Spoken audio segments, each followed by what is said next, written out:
2 নং ভেড়ভেড়ি ইউনিয়ন পরিষদ বাংলাদেশের রংপুর বিভাগের দিনাজপুর জেলার খানসামা উপজেলার অন্তর্গত একটি গুরুত্বপূর্ণ স্থানীয় সরকার প্রশাসনিক ইউনিট। খানসামা উপজেলার অন্যতম এই ইউনিয়নটি আলোকঝাড়ি, আঙ্গারপাড়া, খামারপাড়া, ভেড়ভেড়ি ও গোয়ালডিহি সহ মোট 6টি ইউনিয়নের একটি হিসাবে প্রশাসনিক কার্যক্রম পরিচালনা করে আসছে।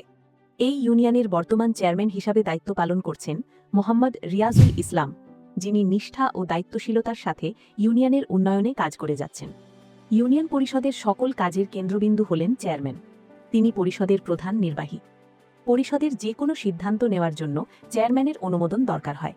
এক কথায়, উন্নয়ন, রাজস্ব, প্রশাসন সহ ইউনিয়নের সব ধরনের কাজ তদারক করার দায়িত্ব চেয়ারম্যানের। ভেড়ভেড়ি ইউনিয়ন পরিষদ থেকে সাধারণ নাগরিকরা বিভিন্ন গুরুত্বপূর্ণ সেবা পেয়ে থাকেন। এর মধ্যে উল্লেখযোগ্য: জন্ম ও মৃত্যু নিবন্ধন সেবা, নাগরিকত্ব সনদপত্র প্রদান, ওয়ারিশ সনদ, কৃষি ও প্রাণী সম্পদ সংক্রান্ত সেবা, ডিজিটাল সেন্টারের সুবিধা, ভূমি অফিস সংক্রান্ত সহায়তা।